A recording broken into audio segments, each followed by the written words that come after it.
नमस्कार, आप देख रहे हैं सबसे बड़ा सवाल। मैं हूं परवीन शेख। वोट चोरी को लेकर राहुल गांधी ने पहले एटम बम फोड़ा, लेकिन वो फुस साबित हुआ। फिर बोले कि वो हाइड्रोजन बम फोड़ने वाले हैं। उन्होंने वोट चोरी के कुछ सबूत सामने रखे, जिसे चुनाव आयोग ने नकार दिया, जिसके बाद कांग्रेस नेता भी वोट चोरी पर राहुल गांधी का विरोध कर रहे हैं। विरोध कर्नाटक में भी कांग्रेस का शुरू हो चुका है। कास्ट सर्वे को लेकर सीएम सिद्धारमैया और deputy CM DK Shivakumar आमने सामने हैं। सिद्धारमैया ने कर्नाटक में आर्थिक और सामाजिक सर्वेक्षण 22 सितंबर से शुरू करने का ऐलान किया। उन्होंने कहा कि इसे टाला नहीं जाएगा, जबकि पार्टी के नेता इसे हिंदू विरोधी बता रहे हैं। कई कैबिनेट मंत्रियों ने सर्वेक्षण के जातीय कॉलमों को लेकर नाराजगी जताई, जिसके बाद डीके शिव कुमार ने कहा है कि वो राहुल गांधी से बात करेंगे और इस सर्वे को रद्द कराने की मांग करेंगे। इस पर चर्चा के लिए स्टूडियो मौजूद हैं कैपिटल टीवी के executive editor Rajiv Kumar. Rajiv sir, आपका बहुत बहुत स्वागत है। धन्यवाद। वोट चोरी जिस तरह से राहुल गांधी ने मुद्दा उठाया, उन्होंने सोचा था कि इस पर कुछ ज्यादा ही वो एडवांटेज लेंगे, लेकिन अब डिसएडवांटेज नजर आ रहे हैं और पार्टी में सबसे ज्यादा विरोध की आवाज है। देखिए, ये पार्टी के लेवल की चीज है नहीं, ये राहुल गांधी के दिमाग की उपज भी नहीं है, राहुल गांधी के टीम के दिमाग की उपज है। राहुल गांधी के टीम में बैठे हुए कुछ लोग जो खुद चुनाव जीतते नहीं, चुनाव में भाग लेते नहीं, जयराम रमेश जैसे लोग जो कि राज्यसभा को ही अपना सबसे बड़ा आधार बना कर रखे हैं, ये चुनावी मैदान में जाएं तो ये विधानसभा के तो छोड़ दीजिए, पंचायत का चुनाव जीतने के लायक नहीं है।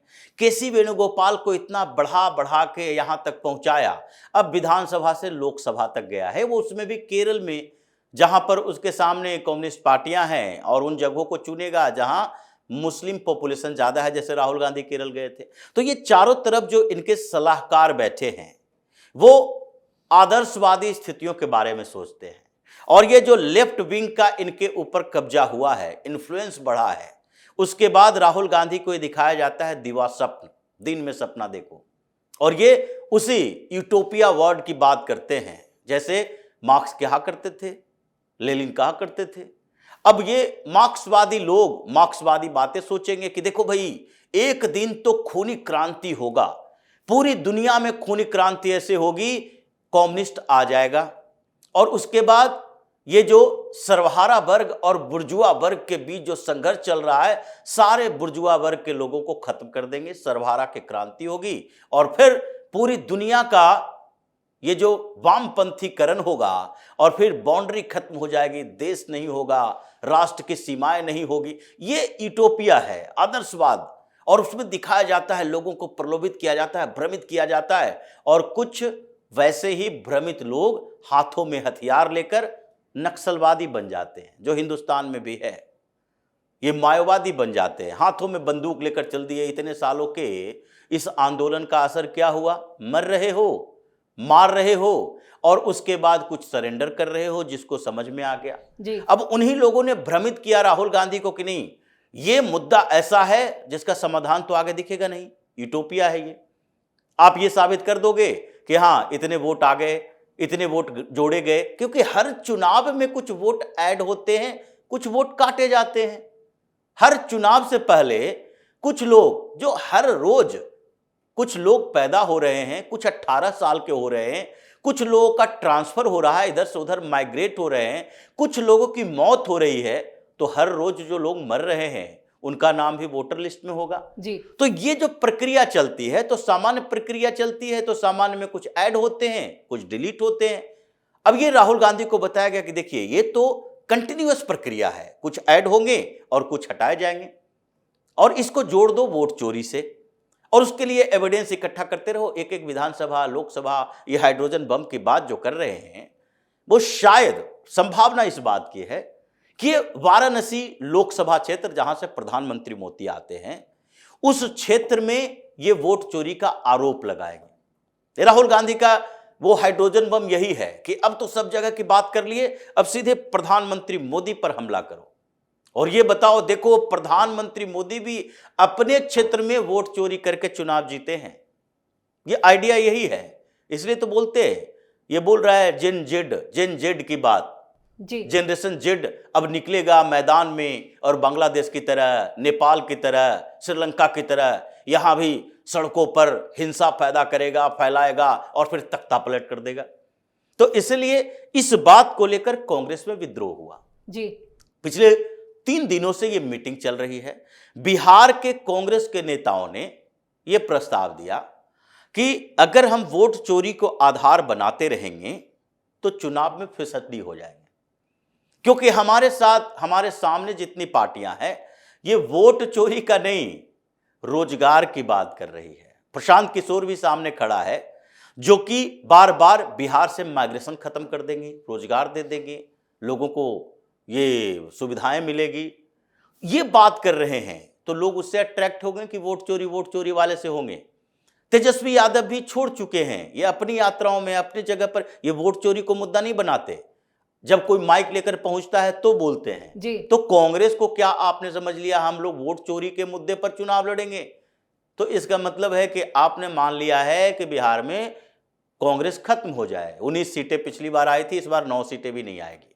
तो इसलिए पहले बिहार के कांग्रेस के कुछ नेताओं ने कहा, उसके बाद कुछ सांसदों ने यह सवाल उठाया कि हम जितने वोट चोरी का आरोप अलग अलग क्षेत्रों से लगा रहे हैं वहां पर हमारे खिलाफ एक परसेप्शन बन रहा है कि कांग्रेस अब वामपंथियों की तरह क्रांति की बात कर रही है, हंगामा की बात कर रही है, मारधाड़ की बात कर रही है, हिंसात्मक आंदोलन की बात कर रही है। इसके पास कोई आधार नहीं है क्योंकि आप इसको लेकर, इस एविडेंस को लेकर कोर्ट में नहीं जाते।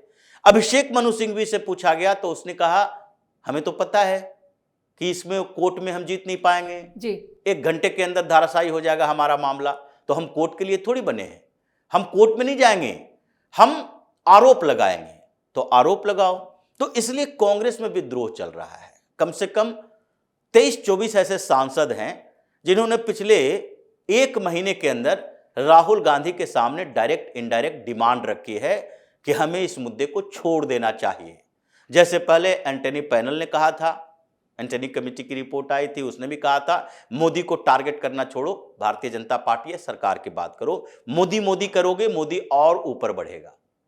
इन लोगों ने कुछ दिन तक सोचा, फिर चौकीदार चोर है ये मुद्दा उठाया, उसकी बात भी चल रही है, ये कांग्रेस के अंदर ही चल रही है कि हम लोग ऐसे मुद्दे क्यों उठाते हैं जो बैकफायर कर जाता है। चौकीदार चोर है पे हम लोग और एक्सपोज हो गए, 2019 में और ज्यादा सीटें मिल गई। बिल्कुल। हमने राफेल का मुद्दा उठाया और सीटें मिल गई, और अब अडानी अंबानी का मुद्दा उठाया और सीटें मिल गई। तो हमने वो सारे मुद्दे छोड़ दिए। अब जो बीच में कांग्रेस कुछ बेहतर हुई संगठन के कारण, वो जो 99 सीटों पर हम आए, उससे तो समस्या बढ़ गई है ऐसी कि इस बार जो मुद्दे उठा रहे हैं राहुल गांधी वोट चोरी का, फिर से 99 से घट के 45 पर ना आ जाए, जो स्थिति पैदा हो गई। तो इसलिए जल्द से जल्द इसको कंक्लूजन पर ले जाना चाहिए। हालांकि ये एक्सपेरिमेंट जो है ये राहुल गांधी का बिहार चुनाव तक रहेगा, लेकिन फिर भी अभी कांग्रेस के अंदर विद्रोह चल रहा है इस मुद्दे को लेकर। बिल्कुल, विद्रोह की आवाजें तो कर्नाटक से भी उठ रही हैं, वो भी कास्ट सर्वे को लेकर, जहां सिद्धारमैया इस पर अड़े हुए हैं कि इसको किसी भी तरह से करवाना है। तो डीके शिव कुमार कह रहे हैं कि इसे स्थगित किया जाए। नहीं, ये डीके शिव कुमार और सिद्धारमैया के बीच का विवाद नहीं है जी। ये दोनों अलग अलग धुरी में बैठे हुए हैं, इस विवाद से फायदा उठा सकते हैं, लेकिन ये विवाद ये दोनों का नहीं है, ये विवाद पूरी कांग्रेस पार्टी के लिए है। क्योंकि 450 करोड़ का 420 करोड़ से ज्यादा का बजट रखा गया है। अब सर्वे आने वाला है और ओबीसी आयोग की जो फॉर्मेट है, फॉर्म है जी। अब फॉर्म पर विवाद इस बात के लिए हुआ कि आपको कास्ट सर्वे करना है, आपको कास्ट सर्वे करना है, आपको रिलीजियस सर्वेक्षण नहीं करनी है, वो तो पहले से हो चुका है।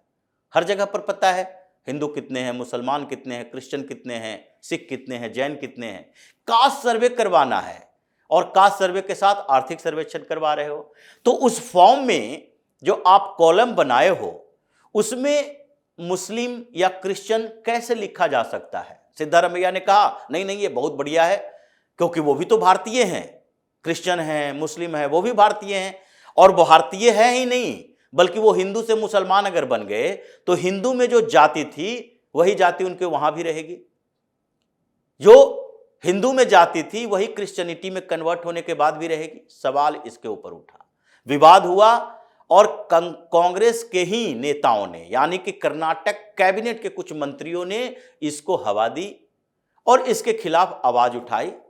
भारतीय जनता पार्टी का एक प्रतिनिधिमंडल गवर्नर से मुलाकात किया। गवर्नर थावरचंद गहलोत के पास एक एप्लीकेशन दी गई कि देखिए ये फॉर्मेट ही गलत है, ये तो कास्ट सर्वे के नाम पर मुसलमानों को, क्रिश्चियनों को कास्ट के नाम पर ये रिजर्वेशन देने की एक पहल है जी। कि उसको ओबीसी बना दो, उसको एससी एसटी में बना दो। कुरुबा कम्युनिटी के कई लोगों ने क्रिश्चियन लिखा अपने नाम के साथ, मुस्लिम लिखा अपने नाम के साथ, और कुरुबा कम्युनिटी जिससे सिद्धारमैया आता है, खुद सिद्धारमैया आते हैं उससे, और उसमें भी क्रिश्चियन और मुस्लिम है जो भरा हुआ है। अगर कुरुबा में 10,000 लोगों ने इस्लाम स्वीकार कर लिया तो मुसलमान हो गया। तो या तो इस्लाम में ये कहा जाए कि भारत में मुसलमान जातियों में बंटे हैं और उसके लिए एकता की बात, भाईचारे की बात नहीं की जा सकती। क्रिश्चियनिटी में भी आप ये तय करो कि उसके अंदर कौन सी जाति में वो फिट होता है। हिंदुओं की जातियों की बात नहीं कर सकते, उसके अंदर जिस जातियों की बात करो और उसका अलग से सर्वे करवाओ।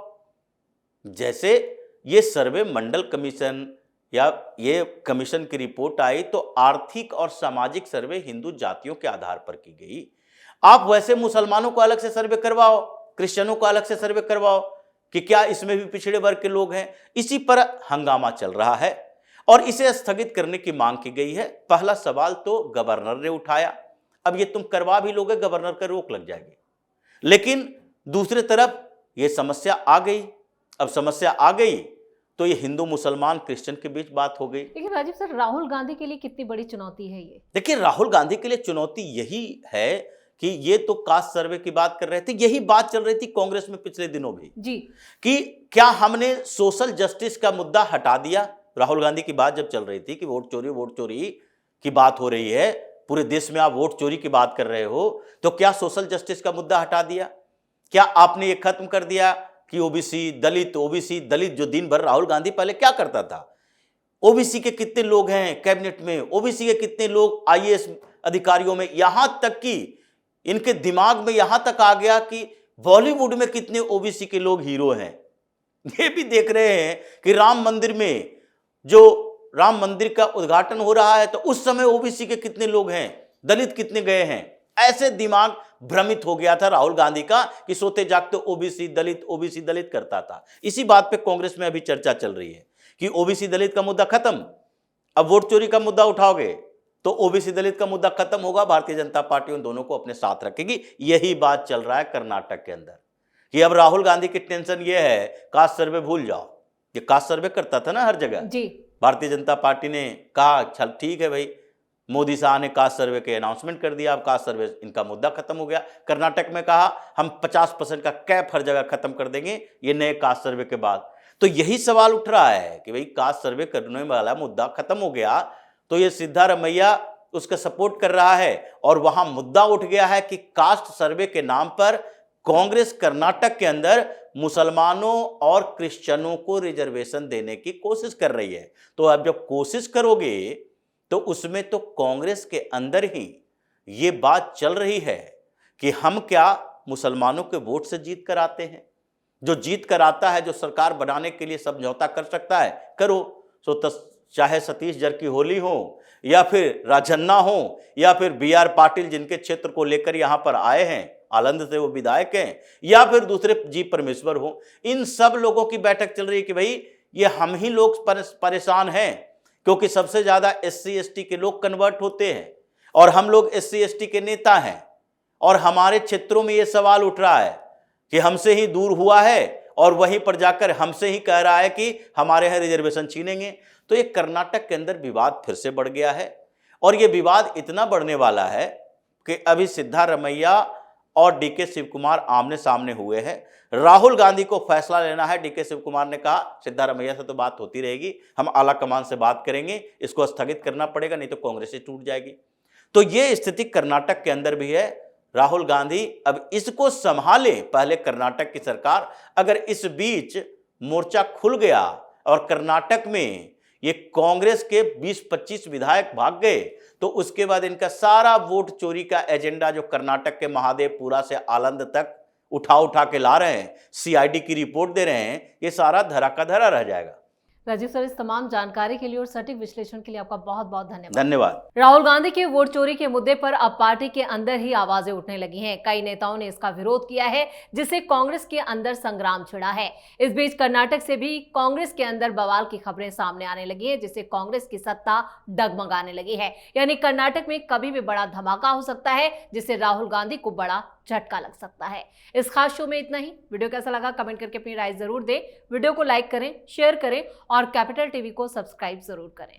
धन्यवाद।